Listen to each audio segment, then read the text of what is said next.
What's up, nerds? All right, let's go. Workbook time. If y'all can do this, you're set for tomorrow. All right, make sure you got all your vocab and stuff memorized as well. All right, so that anything that pops up in any sentences doesn't throw you. All right, just be reviewing, review, go through all your Quizlets and all that kind of stuff. What you're doing here right now is basically all compiled everything that you've learned so far in chapter 4. All right, so this is really it. This is all there is to it. All right, these ones right here are given to you as though someone's saying them. So these are all questions right here. Every one that we have right here, question mark, question mark, question mark. And they all start with interrogative pronouns or interrogative adverbs, conjunctions, things like that. Cur always means why. All right. Qua de causa literally translates to for what reason. All right. So it's basically a fancier way to say why. All right. So cur, why. All right. And then we always need to find our verb first. I heard some of you guys saying that today, which is great. Never lose that. Always find your verb first if you're ever doing translation. All right. Eusisti. You can see the ending is isti. So we're in the perfect active. So why eusisti? Have you ordered? It comes from eubeo, eubera, but it's the third principal part, which is the only way that you can use the perfect active. So why have you ordered us? All right. Nos, nostri, nobis, nos, nobis. This is the accusative nos. Why have you ordered us to make a fire near the walls? Why have you ordered us to make a fire near the walls? Is how that direct question translates. All right? But what they're putting here in the parentheses is how they want you to start this indirect question. So dikes, all right, is you will tell. You will tell. All right? Now, you got to redesign this. This is where this is hard. This is where you guys are doing higher level grammar than everybody else. You're taking a direct statement, a direct question here in this one, and you're turning it into how a narrator would put that into everyone's perspective. All right? Instead of somebody saying to someone, why have you ordered us to make a fire near the walls? Now it's a new perspective with a period at the end. You will tell us. All right, so this is different. You will tell us why. All right, this is how this is all going to go. You will tell us why you have ordered. You will tell us why you have ordered. So think about that.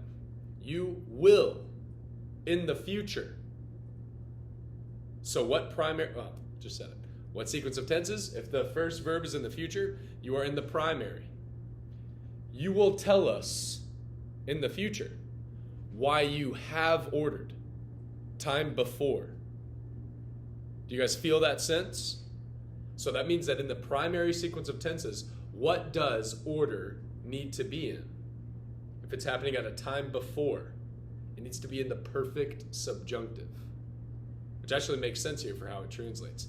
You will tell us why you have ordered, but it has to be in the subjunctive, otherwise it's not indirect question.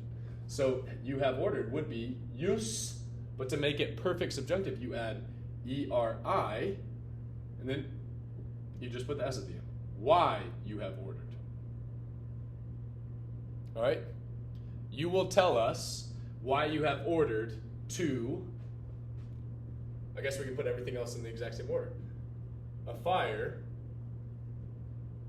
near, I'm doing Latin, near the walls to make. Fakura. Sorry, that was a little messy. You will tell us why you have ordered to make a fire near the walls. All right, and then you write that translation down. All right, working both ways is totally fine. doing the English first if you'd like translating this into English and then making that into an English indirect question, I think is a really healthy way to start. That's why I did it out loud like that, but I'll write it down this time, okay?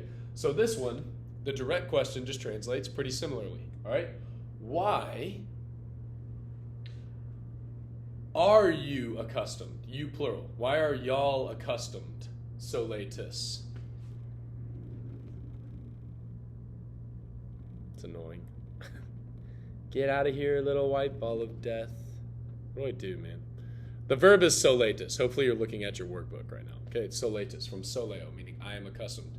But this is soletis with y'all ending. So why are y'all accustomed kokora, which means to cook? This is where we did the translation of like cooked meat with Charlemagne a little while ago. Why are y'all accustomed to cook not? So to not cook meat. Why are y'all accustomed to not cook meat? That's the direct question. But what they want you to do to put before that direct question to make it indirect is non intelligo, literally meaning I do not understand why. So this is the English translation. I do not understand why you are accustomed to not cook meat. All right, so this is what we're working with. This is the new indirect statement. Non intelligo. I do not understand why you are not accustomed to cook meat. All right? That's the indirect question. Now we got to follow the sequence of tenses. I do not understand. That's in the present tense. I do not understand why you are accustomed. So this is happening at the same time. So present tense, what sequence? It's the primary sequence. If it's happening at the same time as the primary sequence verb, that means you use the present subjunctive. So this verb now, soletis, just needs to turn present subjunctive. It's going to look very similar. All that needs to happen, though, is soletis needs to change its stem vowel. What conjugation is soletis, solera? It came from soleo, solera. E with a macron means that it is second conjugation. She steals. So now it's just soleatis. And that's the only thing that changes. Non intelligo. I do not understand. Cur carnum non calcara. Soleatis. And you're done. That's it. All right? Now, number 3. Quade causa.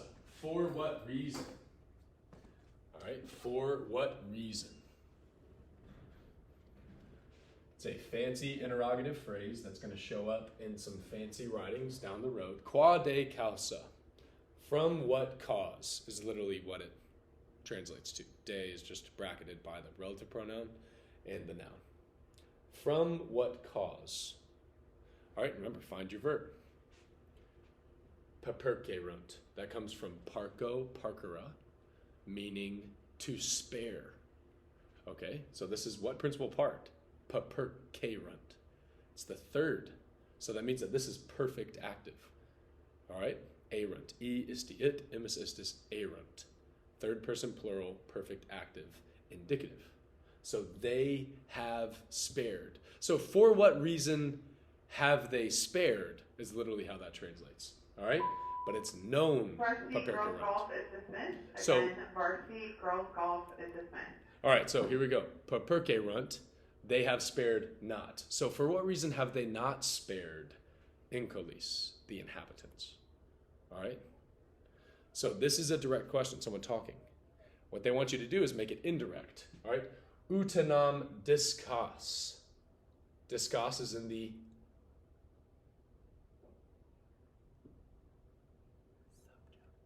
all right, so this is subjunctive because utanam means I wish that. I wish that discuss. You would tell. Sorry, what? You would learn. All right? I wish that you would learn, not tell. Learn. Disco is learn. I wish that you would learn. For what reason? They have not spared the settlers. Do y'all see how that works? It's indirect now. I wish that you would learn. For what reason? Or just why? I hope that that's clicking. That's what they're making indirect.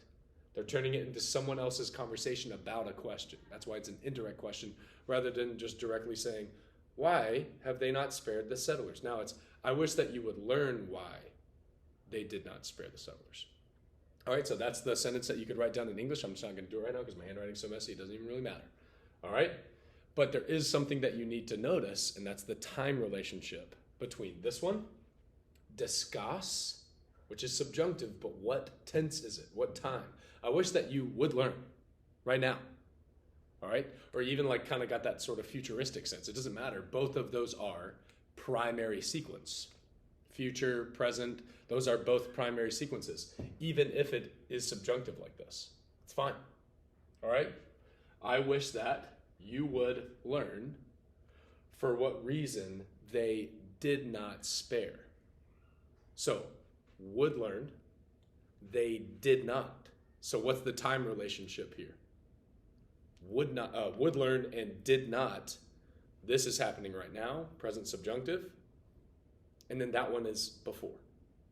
So you have to use the primary sequence of tenses, time before, which once again is the perfect subjunctive.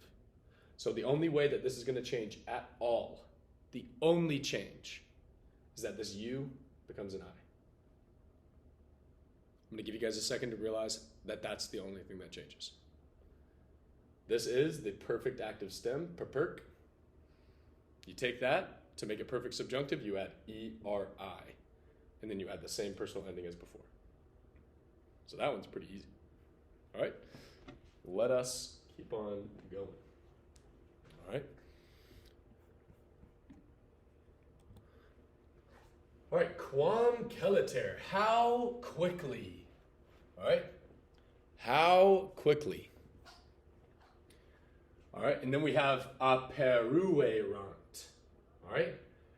Quam celiter portam aperuerant. How quickly did or had they, because this is erant, aramarasarat is pluperfect, so how quickly had they opened the gate? All right, so that's the first part. And other soldiers had they allowed in. So there are two things happening here, two verbs. How quickly had they opened the gate and had they admitted other soldiers? How quickly had they opened the gate and how quickly had they admitted, admisserant, other soldiers? Two things. So you do the same thing to both of those verbs as a result of what tense and use this verb is in. Didicamus. That comes from disco. Disco, discora, didiki, meaning learn, to learn. And didicamus is we learned. So now it is an indirect question that starts with we learned in the perfect. All right? So we learned, perfect tense, how quickly they had opened the gate, and we learned how quickly they had admitted other soldiers. So the the independent clause is perfect. That means that we are following a secondary sequence of tenses. And since this is perfect and the other verbs are pluperfect, meaning time before, that means that both those things in the secondary sequence of tenses need to be in the pluperfect subjunctive. So didicamus will start our sentence. We learned. Quam celeriter portam aperuissent alios qua milites admississent. Aperuissent and admississent. Just make them pluperfect subjunctive. And that is right. That's your answer. All right? Qui milites murum scandera possunt. This one literally just translates who or what soldiers, you could literally translate it, what soldiers, which soldiers are able to climb the wall. Which soldiers, qui milites, who are the soldiers, literally? Which soldiers are able to climb or ascend, you can see the stem there, murum, the wall. All right, sorry, that's possunt. I don't know if you guys can see it in your textbook. Possunt, possunt, they are able. Which soldiers are able? All right, now, it wants you to use this. This one's really tricky, because if you guys can see here, the ending is ne, which means that this is an indirect question. Didn't think that was possible, huh? But I'm going to actually just tell you guys right now, don't do that. We'll do that later. That's such high-level grammar. Don't worry about that. That's like jumping into the matrix. We're not going to do that right now. All right, so they were knowing. Skiebant. They were knowing. Let's just do it like that. They were knowing which soldiers are able, or were able, I guess you could say. Because both of these, right now, since this is present tense, are happening at the same time. There's a few different ways that you can translate that. Because remember, this is what I'm saying. English meaning is just so wildly given. English is so confusing. All right, all that matters to me, though, is that you see that this is in the imperfect and this is in the present, meaning it's happening at the same time of the thing that these people were knowing. They were knowing which soldiers are able. So it's happening at the same time. All right, so this is imperfect, which is part of the secondary sequence. But what do we put the next verb in order to be same time subjunctive? It needs to be imperfect subjunctive. All right, that's the same time, all right, for secondary sequences, which the imperfect calls for. So possunt simply needs to change to possent, because possent is the infinitive of possa. An imperfect subjunctive just calls for the infinitive plus an ending. And then that's it. All right? And if you have any questions about how the question within a question works, come see me. I'm just not going to talk about that right now. All right? So here we go. Cur militibus meis nihil dedisti. And then this one is rogavi. So I asked. I asked, all right? But the direct question just translates like this. Put quotes on it. Someone's saying, Cur militibus meis nihil dedisti. Why have you given nothing to my soldiers? Why have you given my soldiers nothing? Is literally how you could take that. All right, but then now, instead of it being like someone, you're there for the conversation watching someone say that, why have you given my soldiers nothing? Now someone is talking about this example, this like thing that happened with someone earlier. I asked why you gave my soldiers nothing. All right? But listen to the sound of that. This is where the conversation of time and time before is really going to matter. I asked why you gave my soldiers nothing. All right? That is putting things back into the same time. Even though they're both happening in the past, they're both in the perfect, meaning that they both happened at the same time. I asked why you gave my soldiers nothing. You see that? If gave were in the pluperfect, then that would be the time before the past, further in the past, but these are both in the perfect. All right? So, rogavi, cur militibus, meis nihil. Remember, the perfect is a part of the secondary sequence of tenses. Happening at the same time means that this needs to be in the imperfect subjunctive. And that's where you got to do some principal part digging. Do, dara, dedi. So that's what it comes from, but you need the infinitive. All right? I asked why you have given. All right? So you're going to take this imperfect subjunctive stem, which is the infinitive, and it's literally just dares. And that's all there is to it. I know it feels weird, but this is indirect discourse, meaning that things are happening or did happen or will happen, have happened at a certain time, and that's why they have to be in these subjunctive forms. All right? That's it. All right? Please let me know if you have any more questions or if you need some more examples of something. I'll send something more your way. All right? shoot me emails. I'll have my phone ready to go because I know y'all want to do well on this, and I know that this is difficult stuff. So keep at it. Y'all have got it. Work on your synopses. Work on your endings. All right, and study your PowerPoints and your vocab, and you'll be good. See ya.